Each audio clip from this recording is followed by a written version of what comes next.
Hey everyone, Ryan from Ebike Escape. In this video, we're reviewing an electric bike from a company that has been expanding their lineup very rapidly. Let's get into the review of the Velotric Go1.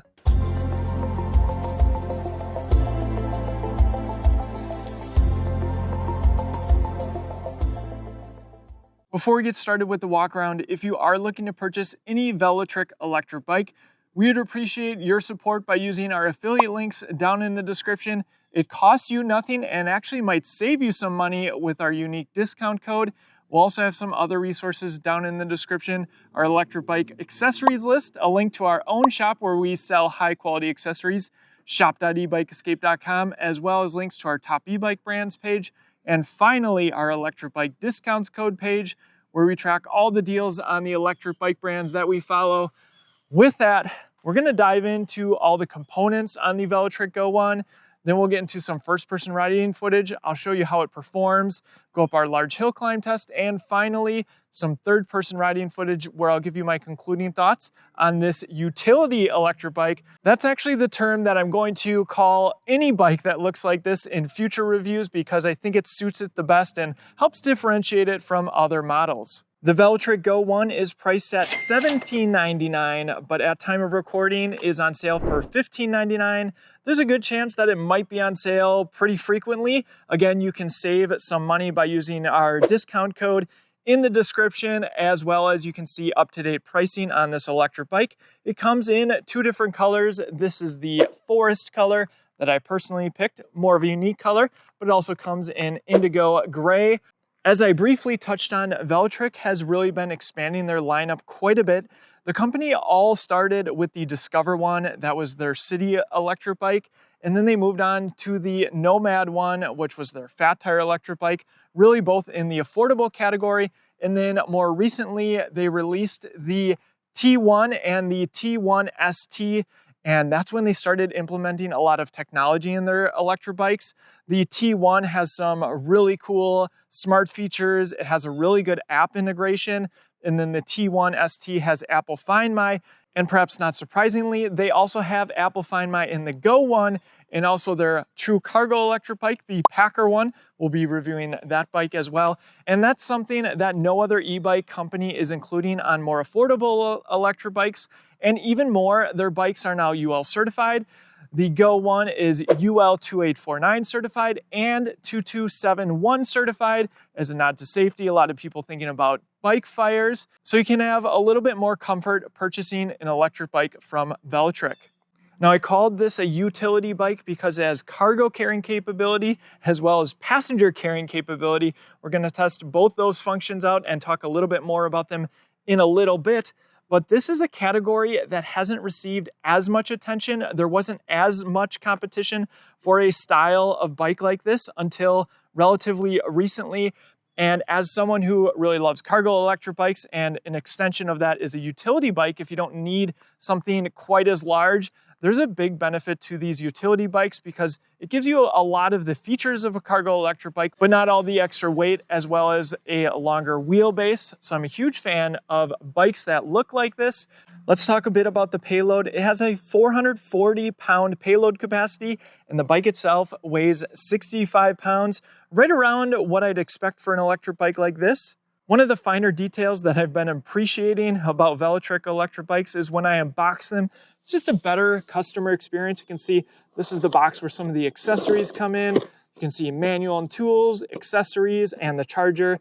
Obviously, I have everything installed. Here's a look at the charger. This is a 3-amp charger, and even more, they give you this mount. So you can mount this to your wall and have your charger sit in it. So that's really nice. Everything is nicely labeled. They give you an instruction manual as well as some tools. There's a look at the tool bag and the tool set. The Velotric Go1 is recommended for riders 5 foot tall all the way up to 6'6", though I would say on the higher end of that range, those tall riders are going to feel a little bit cramped in this cockpit, in my opinion. I raise the seat up so you can get an idea of what a 6 foot tall rider looks like. No problem with full leg extension and with the BMX style handlebars. It's just a really fun electric bike. And if you'd prefer, you can lower the seat down and ride it more like a mini moped. Where utility bikes really shine are their accessories. So there are a number of awesome Velotric accessories you can get. You have the Velotric seat pad in the rear here. This of course is for a passenger. I just have it mounted here, but there's bolts to attach it firmly to the rear rack. And it contours the frame very nicely. Velotric branding on the rear. Another optional accessory is this passenger handrail, as well as these rear pegs on both sides that fold down. And for those interested in hauling more cargo, you have an optional front basket, as well as this really high quality and quite large rear basket that has a nice liner as well, even a pocket. Overall, I've been really impressed with the Velotric accessories, both on the Go1 as well as the Packer one. So basically, if you buy this electric bike, you just get the wheel guards here, and they do have a couple of different packages you can buy. So right from the get-go, you can get it set up to your liking. And even with those optional packages, you're looking at right around $1,700 for a fully outfitted electric bike. Jumping over to the components, we have 4-piston unbranded hydraulic disc brakes. I believe this is the cheapest electric bike I've seen with 4-piston hydraulic disc brakes. On the levers, they look like they're using nut branded levers, though they are unbranded. Plenty of stopping power. Paired with those hydraulic disc brakes are 180 millimeter rotors, and something we don't often see is a through axle, so it's not a quick release, but this is a higher end component. It's a little bit more precise, more sturdy and rigid, so I really like to see that. For tires, we have CST tires. These are 20 by 3 inches wide, certainly a street tread. That's what this bike, of course, is designed for. And I really like the 3-inch wide tires because I think it's a happy medium between the narrower tires and the true fat tires at 4 inches wide. Gives you increased comfort without increasing your rolling resistance too much. The bike comes with plastic fenders front and rear, and even in the rear, full coverage, which is nice to see. And even though the primary use case for this bike is the city, it does come with a hydraulic front suspension fork. It does have a lockout on the right. I'll push on the front suspension so you can get an idea of what to expect. Moving to the head tube, of course, the mounts for that front basket. Really nice cable management, a nice work Velotric going almost all the way into the frame. We also have a ridiculously bright integrated front light that mounts nicely to the handlebars right at that stem plate. Moving on to the cockpit, we have ergonomic rubber grips, and they're also locking so they won't move around on you. Already talked about the hydraulic disc brakes. There's a look at the levers, complete with motor cutoffs. This bike has a left-hand thumb throttle. Let's jump to the right side, a matching lever as well as a bell. We have a Shimano 7-speed trigger shifter. I always like to see this component over the very basic thumb shifter. It's just a higher quality component from Shimano. We have a couple accessories in the cockpit that are available at shop.ebikeescape.com, and they worked perfectly on this electric bike. There's not a whole lot of clearance beneath these bottle cage bosses, so I went with the handlebar mounted bottle cage. This is the best bottle cage, in my opinion, on the market. And of course, what makes it special is that it is completely adjustable to however big of a water bottle that you might have on it. This is 32 ounces and it's not going anywhere.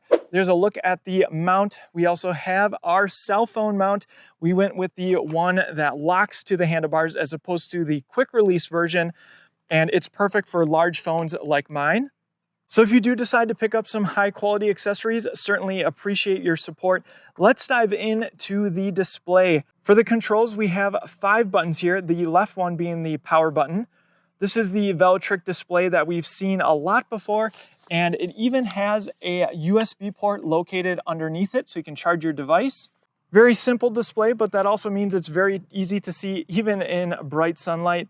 We have pedal assist, using the up and down arrows, 0 all the way up to 5. Front and center, we have miles per hour, as well as battery bars, no percentage, unfortunately. And then hitting the center I button will give you additional information. Right now we're on trip, odometer, average speed, and max speed, time, calories, as well as wattage going to the motor. There's also a dedicated light button on the right, and the display will tell you if it's on. To go in walk mode, you'll hold the pedal assist down button and you'll see the icon of the person walking. And if you're wondering, yes, you can override this electric bike. When we get to the first person riding footage, I'll see what this bike can do. Advertised as going up to 25 miles per hour, but it comes shipped as a class 2 electric bike with a top speed of 20 miles per hour, whether you're pedaling or using that left-hand thumb throttle. Moving on to the battery, we have the keyhole on the right. There is a button that gives you an idea of battery capacity that you can push on top of the battery. There's the UL certified sticker. What's nice about this battery, not only is it paint match, but it's also top loading, which makes it so much easier to put the battery in and take it out. Turning the key to the left will unlock the battery, and then I can simply pull it out. This battery is a 48 volt, 14.4 amp hour battery. That's about average size for this price range. And let's see if it fits in our battery bag, which you can pick up at shop.ebikeescape.com. Slides in there, no problem. Perfect for travel. It also has a roll top bag, which means it's waterproof and this bag is flame resistant. To put the battery back in, simply locate the bottom, which is the part with the 2 pieces that come out. Put that in first and simply snap it into place. For pedals, we have plastic pedals, something you might want to consider upgrading just for increased durability. And at the bottom of the frame, we have this triangular shaped piece. I believe this is where the controller goes, but it's also kind of Velotric's signature. If you look at all of their electric bikes, you're going to find a shape that's very similar to this on all of their bikes. So you kind of know it's a Velotric. I'm a huge fan of this kickstand because it makes it so much easier to load cargo when it's a dual-sided kickstand. They even have some rubber grips here as well. And you simply just put your foot in front of it and rock it forward. Just a note on these dual-sided kickstands, you do not have quite as much clearance to the ground. So just something to be aware of if you do happen to take it on some light off-roading. Though really it's designed as a city-oriented electric bike. To put it down, simply put your foot on one side and rock the bike backward. Here's the mesh wheel guard that comes included, and of course that rear rack with 120 pounds of capacity. It also is compatible with the Thule seats. The rear light is always on, and it is also brake actuated, goes slightly brighter, though a lot of times with these rear lights, they leave a little bit to be desired, especially in the daylight. The motor is 500 watts nominal, 900 watts peak with 65 Newton meters of torque. In the rear gearing, we have 13 to 24 teeth, and up front we have a single-sided chainring, and this is 52 teeth. The derailleur is a Shimano tourney on the very entry level of Shimano components, though it's a component we see on electric bikes all the way up over $2,000. Perfectly adequate for recreational riding. And I wanted to point out that they do have a Velcro sleeve here, and that helps protect the chain from marring up your kickstand. Speaking of protection, there is a clear chainstay protector here on the frame as well. My wife and I both agree that this saddle is better than average, though you can check out other options on our electric bike accessories list. Though if you really want to step up comfort, I highly recommend a suspension seat post. All right, with that, let's see what this bike can do and get to our first-person riding footage. Let's dive into the first-person riding footage. There are a few things to talk about here. Number one, this is a cadence sensor and it is speed-based, which means each pedal assist level coincides with a top speed. So once you reach that top speed in whatever pedal assist level you're in, you can't really pedal past that because the motor isn't going to help you. This, of course, contrasts to a current-based system, which gives you a certain current based off of the pedal assist level. And with that, I did go into the advanced settings.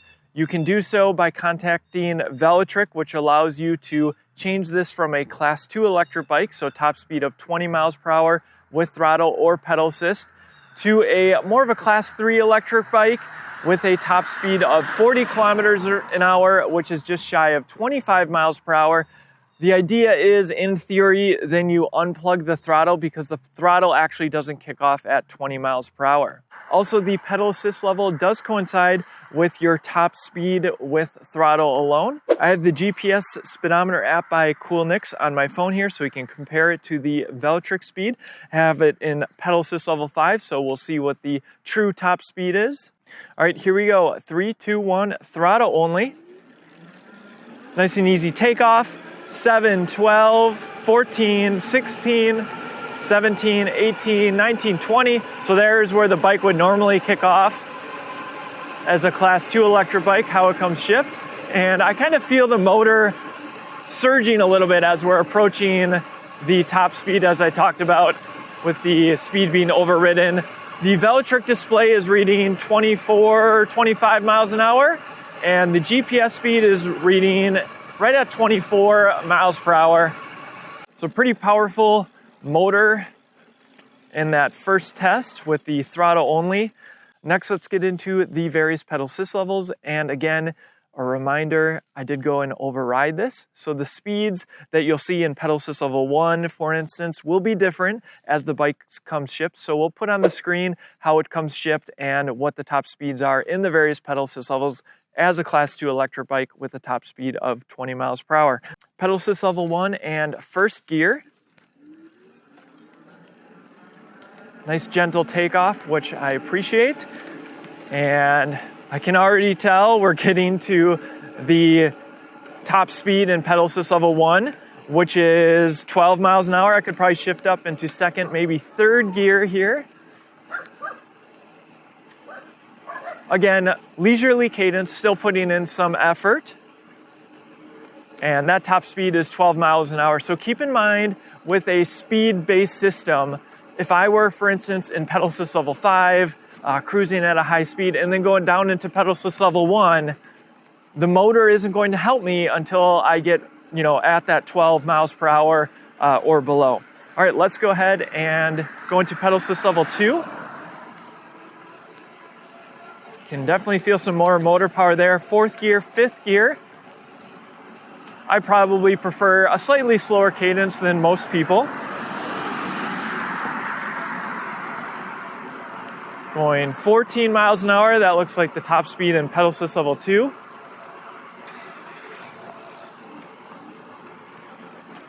Let's go ahead and go into pedal assist level 3. 17, I'm gonna shift up here. 7th gear. And we are cruising at 18 miles an hour. Looks like that's going to be the limit. The speed on the Velotric display reading, maybe 1 mile per hour faster than the GPS. All right, let's go ahead and go into pedal assist level 4. Going to appreciate that front suspension here.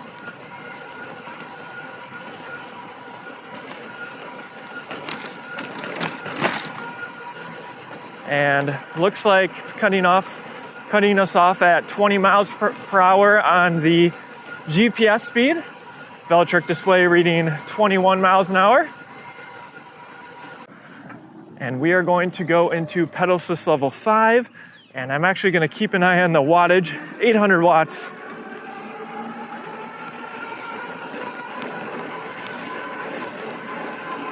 Looks like it's peaking, at least in pedal assist level 5,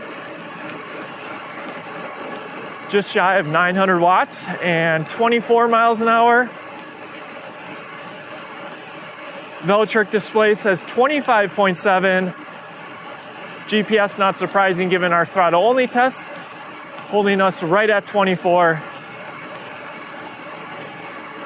And let's do a quick brake test so you can see how these brakes perform. Start at this garbage can.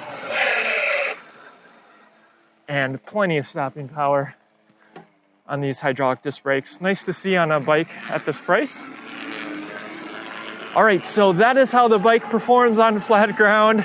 I'm curious to see what it can do up our large hill climb test. I wanted to talk briefly about gearing. I think at 20 miles per hour, the bike is geared just perfectly. You can have a slower cadence, which is what I prefer, and of course shift down to your liking. When you put it in pedal assist level 5, the cadence is a little bit faster than I'd prefer, but you're definitely not ghost pedaling. You can still provide effort at that high speed with the speed overridden. All right, with that, let's do our hill climb test. Again, pedal assist level 5, because the speed does coincide with the pedal assist level. This is the hill that I test out all the electric bikes that I review on the channel, so you can compare and contrast. Keep in mind, I am a lighter weight rider at about 145 or so pounds. And we'll put a picture of this hill on the screen because the GoPro makes it look so much smaller than it is, and we'll also throw the specs up there as well. And getting to where it's getting steeper here, and I'll also try to call out the max wattage. Yeah, 914, 918 it's really jumping around. I think I saw 930 for a second. All right, 15 miles an hour. So what most people are interested in is the minimum speed. 13 miles an hour, 12. So it's jumping anywhere from, just under around high 700s to just over 900 watts on the display. And it looks, for the most part, it's going to hold us at 13, 14 miles an hour, though the minimum speed was 12 miles an hour. I did start out with a completely full battery, and it's not surprising it's going to take us up the hill no problem. Pretty powerful motor. But of course, this is an electric bike after all. It is meant to be pedaled. So I'll go back down and we'll do it again while pedaling. All right, I'm going to start pedaling here, turn it down to pedal assist level 1. And we are going to need to shift down as the hill starts.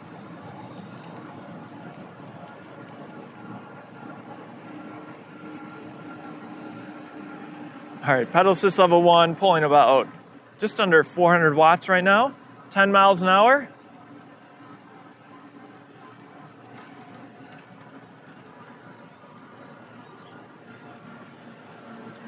And not putting a great deal of effort in, and I think I could probably pedal up this hill and not feel winded at all. We did slow down to about 8 miles an hour. So this is what I would do if I wanted to conserve a little bit more battery. If you want to go a little bit faster up the hill, let's go into pedal assist level 2. Wattage is now just over 400 watts, but not a significant difference. Let's go ahead and go into pedal assist level 3. So basically, if you can keep the pedals turning, you're good to go. The motor is capable even in pedal assist level 1.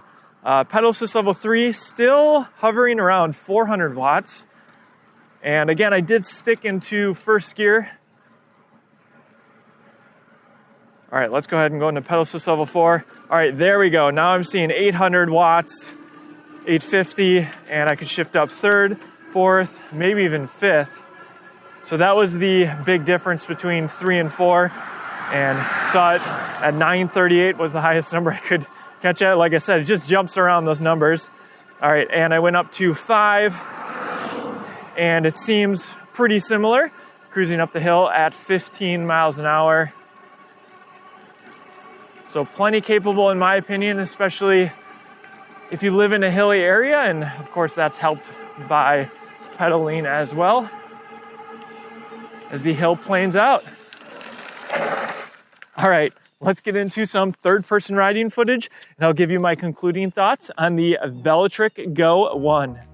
Velotric is quickly building out their lineup, having recently launched the Velotric T1 and T1 ST. As a family who replaces many car trips with e-bikes, I was happy to see the move into utility bikes with the Go1 and full-on cargo with the Packer one. The Go1 is a nice in-between where you can enjoy many of the benefits of a cargo e-bike, albeit in a smaller form factor that is both fun to ride and nimble, while still boasting a 440-pound total payload with 120 pounds on the rear rack. At its current price of $15.99 for the Go1, Velotric has a compelling offering here when compared to other utility e-bikes.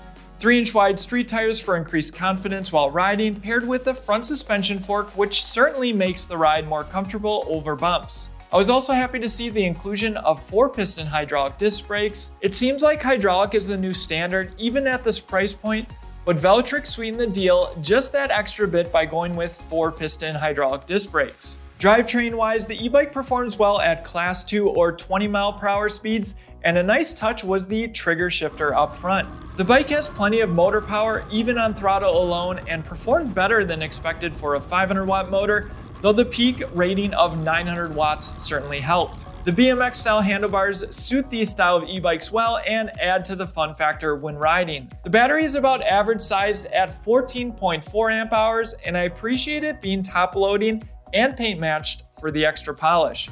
Details matter, and Velotric impressed in a few other ways. The 130 lux front light is among the brightest integrated light I've seen. The through axle is a small but welcome touch to handle extra loads, and also ensures your wheel is where it's supposed to be. The seat is actually comfortable, the bike is UL certified, the rear wheel guards are included, the kickstand is awesome, especially when loading cargo. The full coverage fenders are great for those who decide to ditch the car in all conditions. The Apple Find My feature is great for iPhone users, though you can probably guess why I didn't show it off in the review. Finally, when your e-bike arrives, it's more of a premium unboxing experience compared to most. Okay, that was more than just a few. Really, an e-bike like this isn't complete with the accessories, which Velotric has a nice assortment of, even offering package deals prior to checkout. I really liked the quality of the medium-sized rear basket, and clearly our 3-year-old had fun riding in the rear. Be mindful that if you're utilizing the passenger handrail and the seat is in a lower position, that you might come in contact with it.